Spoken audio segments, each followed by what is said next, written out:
Hi, my name is Emmanuel. And I'm Jiayi, and we're both students at Penn. We use science to prove that rosemary improves skin health. And this is how we did it. We came across a bunch of TikToks of people using rosemary to improve hair and skin health. We wanted to prove its efficacy or debunk the hoax. And surprisingly, applying rosemary to mouse wounds improved their skin regeneration. This is how we turned this into this. We bought rosemary from the supermarket, chopped it up, froze it in ethanol, and made a rosemary extract that we infused into a cream. We used the mass spectrometer, which is an instrument that identifies compounds present in a sample. We saw that carnosic acid was highly abundant in our rosemary extract. When we made a cream with carnosic acid and rubbed it on mouse wounds, we saw that it had the same effect as the rosemary cream.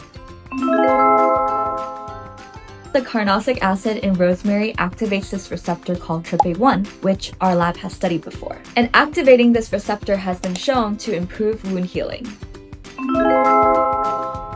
When mice without the TRPA1 receptor were treated with rosemary cream, they no longer had improved wound healing. This shows that rosemary activates the TRPA1 receptor to promote wound healing and tissue regeneration. I guess those TikToks were right after all.